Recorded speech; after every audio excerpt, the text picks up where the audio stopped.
या 29 तारखेपासून तनाने, मनाने, धनाने, श्रद्धेने, आवडीने आपली तपसाधना, जपसाधना अनुष्ठान करत इथपर्यंत निर्विघ्नपणे पोचलो, त्याबद्दल दत्तप्रभूंचे आणि साधनदात्याचे कृतज्ञतापूर्वक आभार व्यक्त करूयात, कृतज्ञता व्यक्त करूयात की तू सांभाळतोस, याचा अनुभव मी पदोपदी अनुभवला.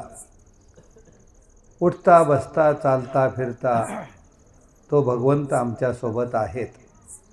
एक प्रकारे दत्तात्रेय प्रभूंचं वरदान आहेच की या सह्याद्री पर्वतावर मी आहे.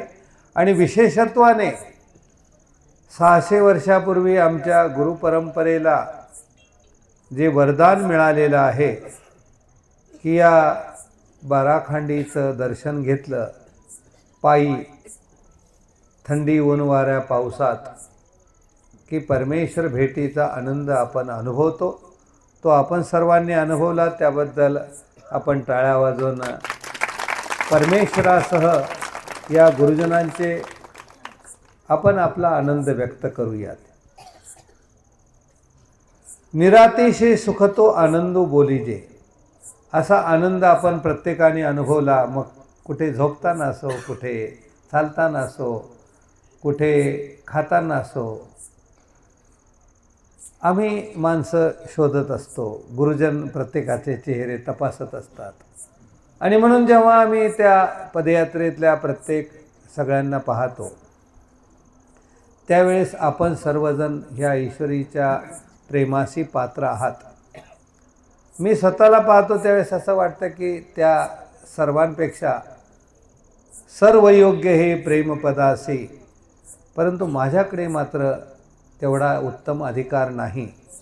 असा प्रत्येकजण आपल्याला कमी समजतो, पुढीलाला श्रेष्ठ समजतो.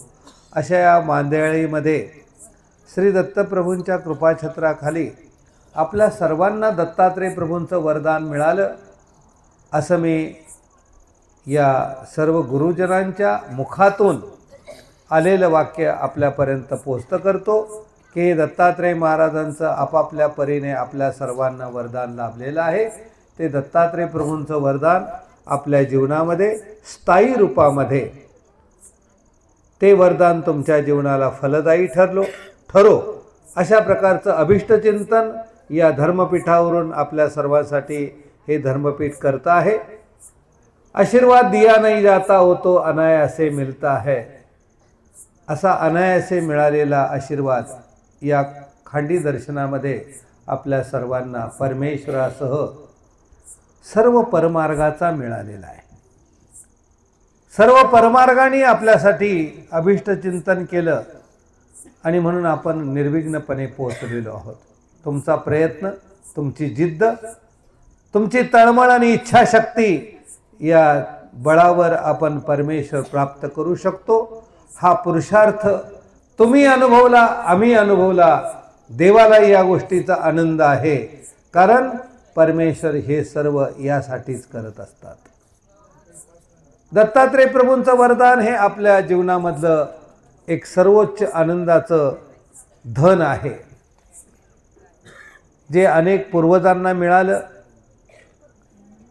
त्याच्या पूर्वजांच्या परंपरेला आठवण केलं की आपल्यालाही स्फुरण येतं की नाही, की कार्तवीर्य राजाला दत्तात्रेय महाराज प्रसन्न झाले. फक्त आणि फक्त काय केलं त्यांनी? सासार जुने कर धुपे तुझ तो शबिले, सहस्र बाहु वलयांकित राज्य दिले. तैशा परी जरी प्रभू तुझ तो शविता, अंकावरी दशमते मजराज्य देता. एकावर 10 शून्य एवढं राज्य मला तू देतोस, देणार आहेस, असं तू कार्तवीर्याचं प्रमाण आमच्यासाठी उपलब्ध झालं. लक्षात ठेवा, आम्हाला कार्तवीर्यासारखं दृष्टपर सेवा करून हात दाखवून अवलक्षणपणा करायचा नाही आहे.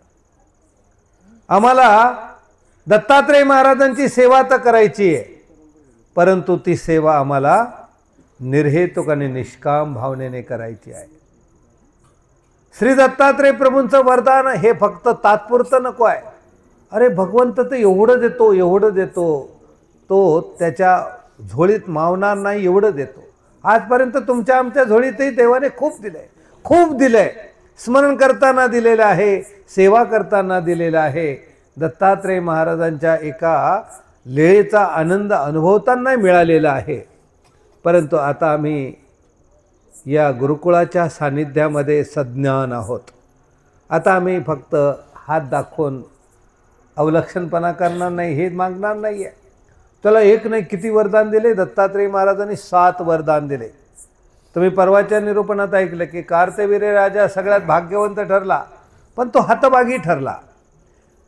देवाने दिलं पण झोळी त्याची फाटकी ठरली. 7 वरदान दिलं, एकच शेवटी अट सांगितली. दादानी सांगितलं अटी आणि नियम लागू, आणि ते अटी नियम पाळता आले नाही. परिणामी पुन्हा झिरोवर आला. जो हिरो बनला होता तो झिरो बनला. आम्हाला त्या वाटेने जायचं नाही आहे.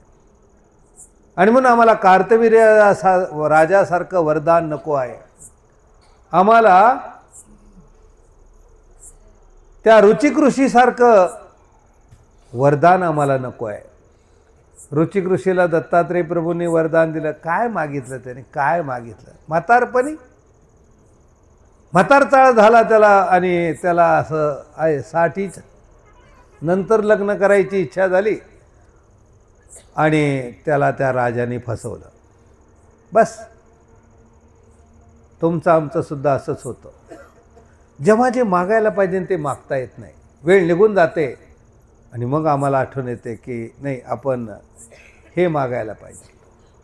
खरं म्हणजे ज्यावेळी जे मागायला पाहिजे ते आपल्याला कळत नाही. इथे आपली चूक होती, जी रुचिक ऋषीची झाली. तरीही देवाने प्रसन्न होऊन दिलंच. जा म्हणाले, या अक्षता घे, तू त्या रद्दपूरला राहतो त्या तळ्यामध्ये हे अक्षता टाक, तुझा मनोर्थ पूर्ण होईल. रुचिक ऋषी वार मागता. किती दिले? 500 दिले. त्यातही दिले श्यामकर्ण दिले. दत्तात्रय महाराजांनी वरदान दिलं ना, पण त्याला ते टिकवता आलं नाही. मनात विकल्प तयार झाला. देव तर म्हटले देतो, श्यामकर्ण देतो, आवाज बी येतोय, पण खरं की खोटं? जे उभ्या आयुष्यात आमचं असं होतंय, जे आमच्या उभ्या आयुष्यात परमेश्वराने वरदान दिलं, गुरुजनांनी आशीर्वाद दिला, तरी आमचं असं होतं. आमच्या मनात विकल्प येतो. खरं आहे का? आम्हाला तर देवाने सांगितलं की गुरु विश्वास मैसियाचा. गुरुच्या शब्दावर विश्वास ठेवा. अरे ते सांगतील ते करा. ते सांगतायत झेंड्याच्या पुढे चालू नका.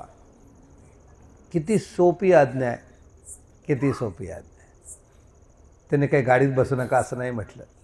मला नाही वाटत महंतांचं तशी काय आमच्या कोणाची यावर्षी ऑर्डर अशी निघाली की नाही सगळ्यांनी आज शेवटच्या दिवशी कळणं पण पायी चाललंच पाहिजे. अरे हे सगळे गुरुजन दयाळू आहेत, ते तुमची काळजी करतायत. त्यांनाही कळतं की नाही आज 5-25 किलोमीटर चालायचं.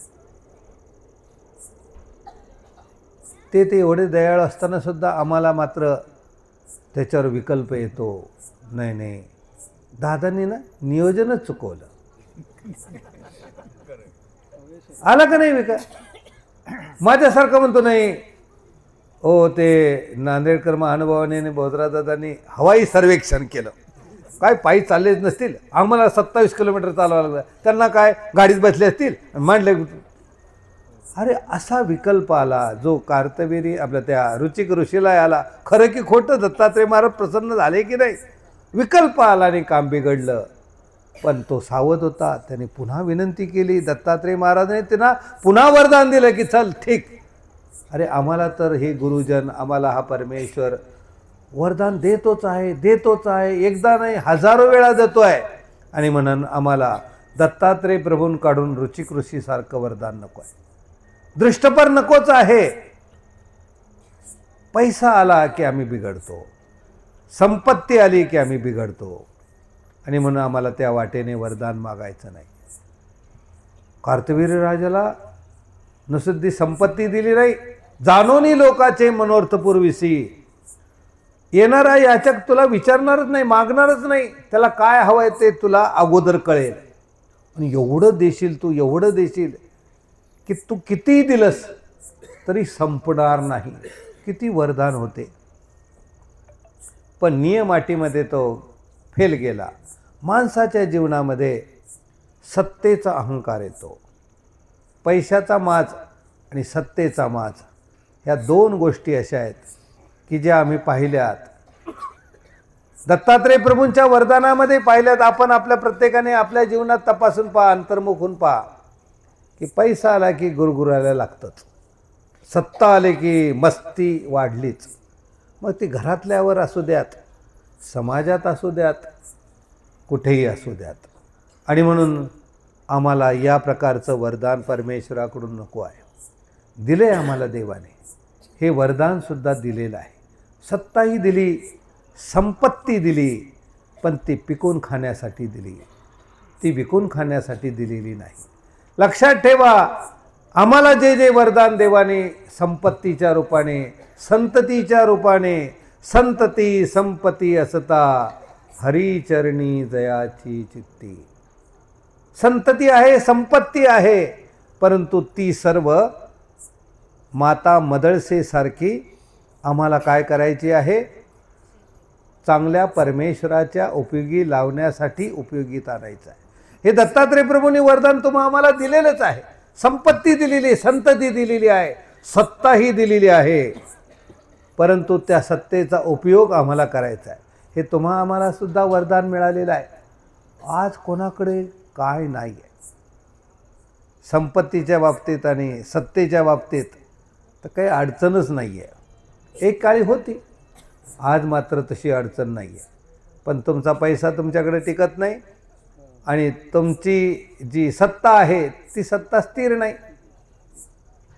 तुम्ही आजकाल महाराष्ट्राच्या राजकारणात जरी बघितलं तरी तुमच्या लक्षात येईल का आहे का स्थिर कोणी?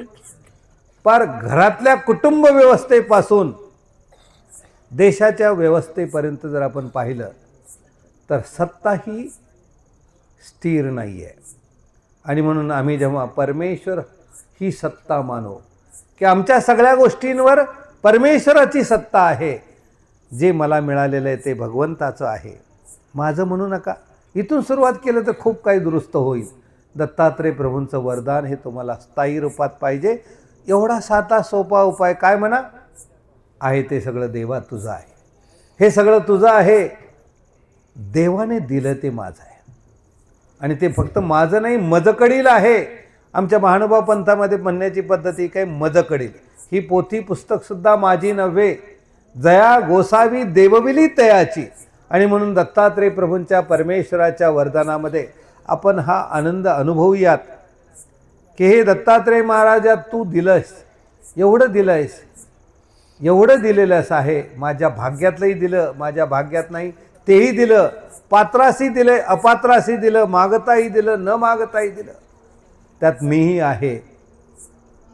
मी तर तुझाच आहे ना, पण तोही माझा झाला पाहिजे. अर्धी लढाई लढतो आपण. देवा काय म्हणतो? देवा तू माझा, पण मी मात्र अर्धपद म्हणत नाही. म्हणतो का? नाही म्हणत. म्हटलं तरी फक्त वरवडे म्हणतो. देवा तू माझा आहेस, पण मी मात्र अजून प्रपंचाचाच आहे, मी मात्र अजून माझ्या स्वतःचाच आहे, मी माझा अजून संबंधीयाचाच आहे.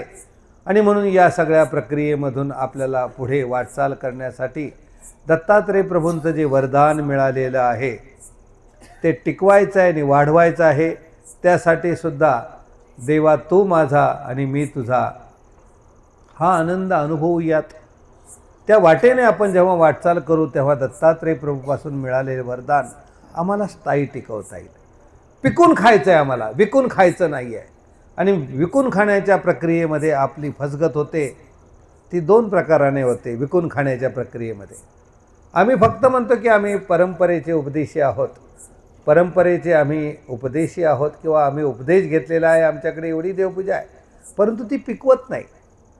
कित्येक आम्ही पाहतो पदयात्रेमध्येच नव्हे तर भारतभर फिरतो, एका पिढीतून दुसऱ्या पिढीमध्ये जे आपल्याला बीजांकुरण करायला पाहिजे ते कमी प्रमाणात होत आहे. आम्हाला तर आमची स्थिती अशी आहे की आम्हाला आहे त्या शेत्या पिकवता येईनात. आमच्या पूर्वजांनी याच परिसरामध्ये आपण ज्या जवळा खांडीवर बसलेलो आहे ना, या खांडीवर विश्वनाथ बास बाळापूरकरांनी अनुष्ठान केलं. एका दिवसामध्ये झालं का ते? कितीतरी वर्ष इथं त्यांना या परिसरामध्ये अटन विजन भिक्षा भोजन स्मरण निद्रा प्रसाद सेवा ही सगळी साधना करावी लागली.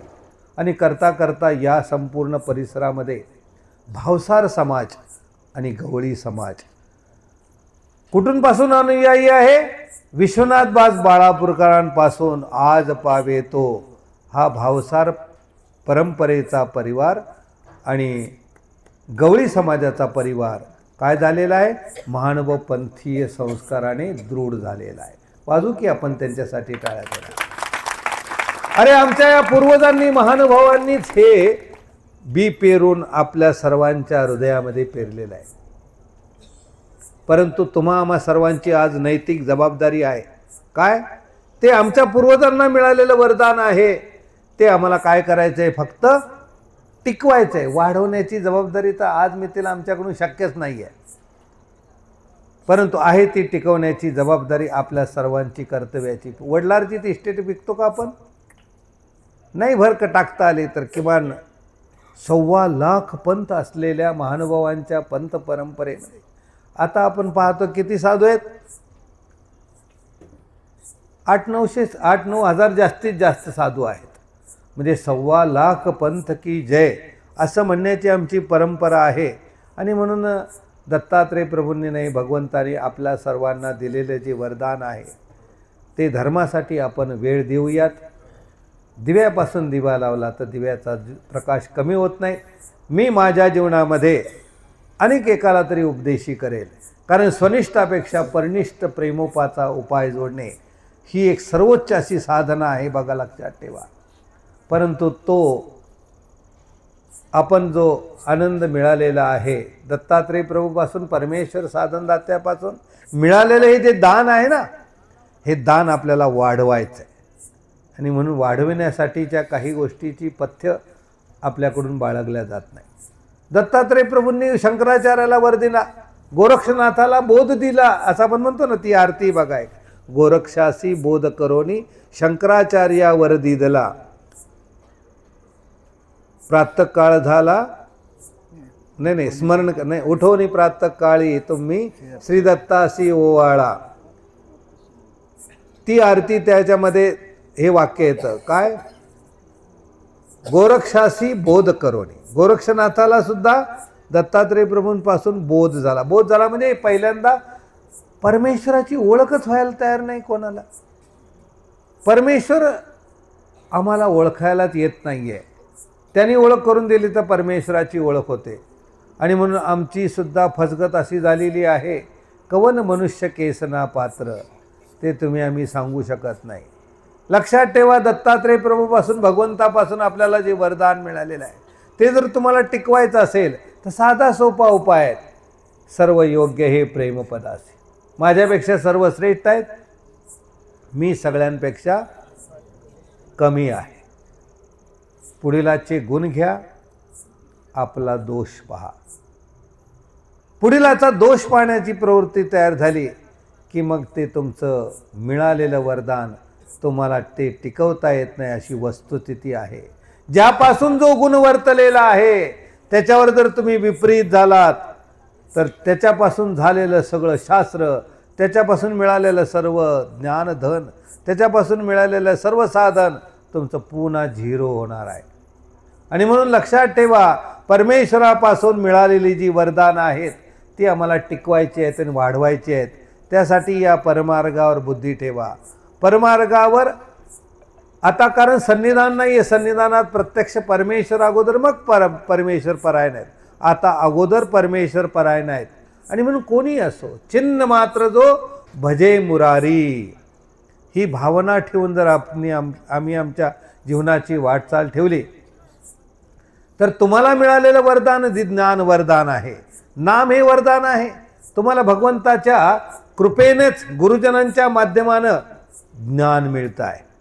आणि म्हणून मिळालेलं ज्ञान हे आपल्या अंतःकरणामध्ये रुजू द्यात, मुरू द्यात, आणि मग आपण ते दत्तात्रेय प्रभूंचं वरदान, परमेश्वरापासून मिळालेले जे वरदान आहे ते आम्ही अनुभवू शकतो. लक्षात ठेवा, ज्ञान हे आम्हासाठी मिळालं आहे, आमच्यासाठी मिळालं आहे, ते दुसऱ्यासाठी नाहीच ना.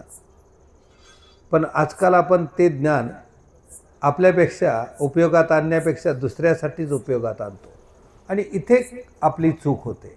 प्रयत्न करूयात, जे मिळालेलं आहे ते आपल्यासाठी उपयोगात आणूयात, दुसऱ्यासाठी नव्हे. आणि म्हणून आपण पाहत होतो की चिचोंडीकर महानुभावांनी आपल्याला बोलता बोलता एक अहंकाराचा होणारा परिणाम आपल्या लक्षात ठेवला. आणि म्हणून ज्ञानी जेव्हा होतो ना माणूस, तेव्हा तो काय होत असतो? अहंकारी होत असतो. रावणाला सुद्धा अहंकार झाला. तुम्हाला माहिती असेल, रावण हा म्हणजे 14 विद्या 64 कळा नव्या सगळ्या ज्ञानांमध्ये तो जाणता होता. आणि जेव्हा त्याचा अंत समय आला त्यावेळेस रावणाला लक्ष्मण भेटायला गेला. लक्ष्मण म्हटला की मी तुम्हाला गुरुस्थानी मानतो. बघा, रावणाचं युद्ध आहे. रावण आता धारातीर्थी पडला, शेवटचा समय मांडलेला आहे, आणि लक्ष्मण तिथे गेलेला आहे. आणि लक्ष्मणाने विचारलं की मला तुम्ही तुमच्या जीवनातला सगळ्यात अनुभव सांगा चांगला. आणि म्हणून त्यांनी हितोपदेश केला की लक्ष्मणा, मी तुला मरता मरता माझ्या जीवनातला अनुभव सांगतो.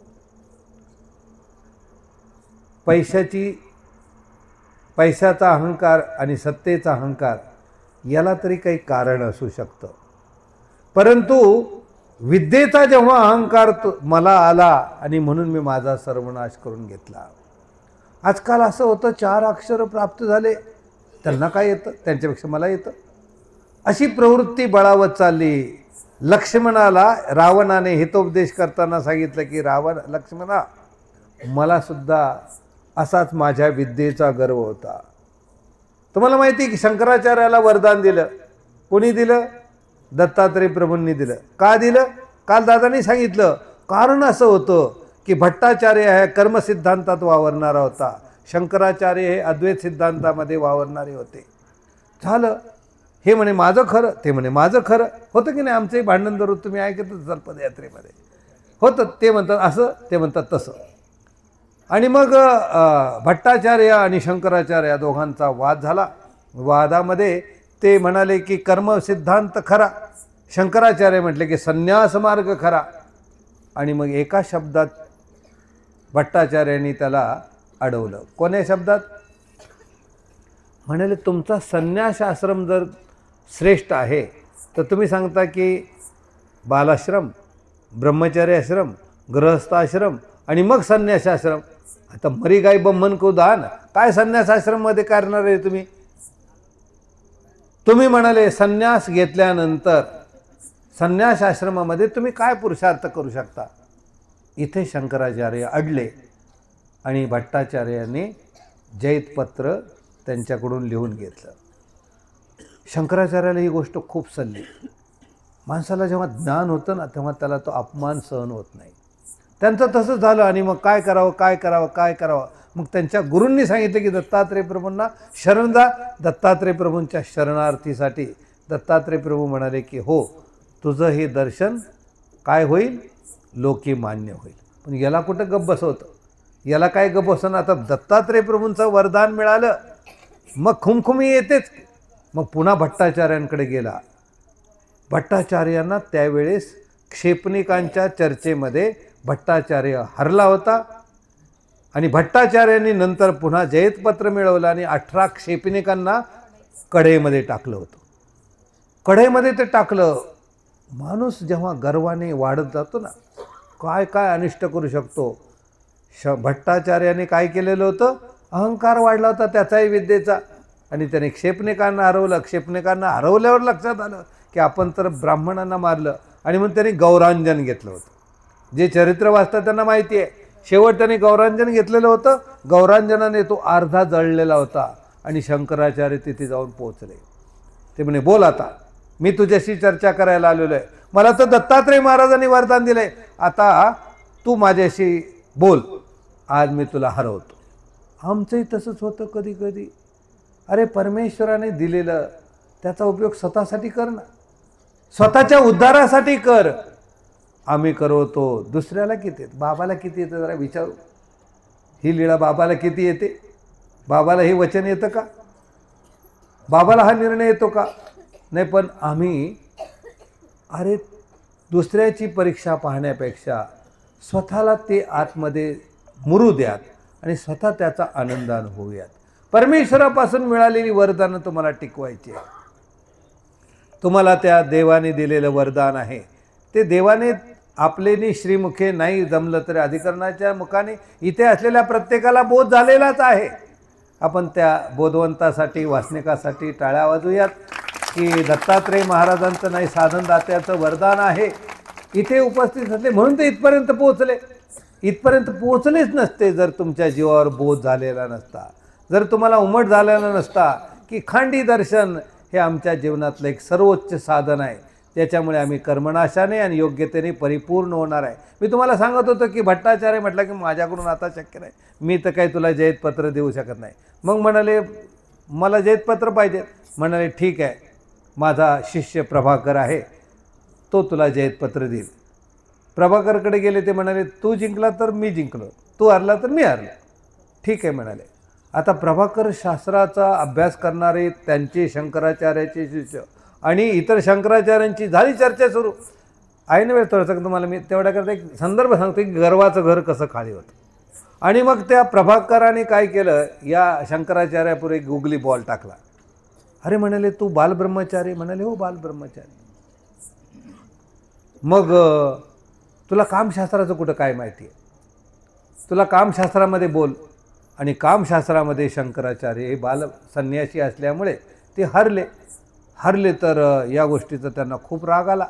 आणि मग पुन्हा असं बोललं जातं की शंकराचार्यांनी एक राजा मृत्यू पावलेला होता, त्या राजाच्या मृत्यू पावलेल्या शरीरामध्ये परकाया प्रवेश केला आणि त्या एका गुहेमध्ये त्याचं देह ठेवलं आणि त्याने परकाया प्रवेश केला. आणि त्या राजाच्या राणीशी तो उपभोग घेऊन त्या कामशास्त्राचं ज्ञान घेऊ लागला. बरेच दिवस निघून गेले. पत्नीला एक दिवस संशय आला की माझा जो होता ना मेलेला, तो हा नाहीच आहे, कोणतरी गोंधळ दुसराच झालेला आहे, काहीतरी गोंधळच आहे.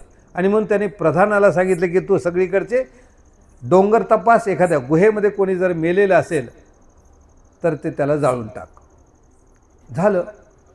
इकडे ही वार्ता शंकराचार्याला कळाली. तोपर्यंत प्रधानाने ते शरीर जाळून टाकलं.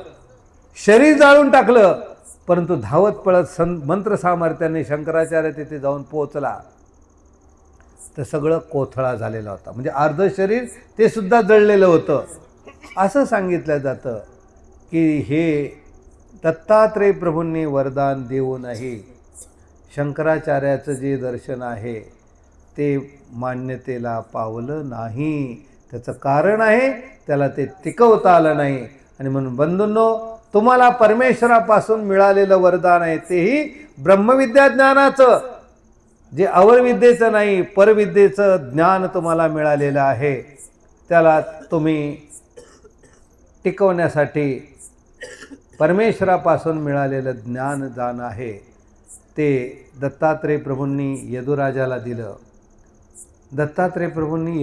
दिलं आणि त्याचा याच देहात उद्धार झाला की नाही.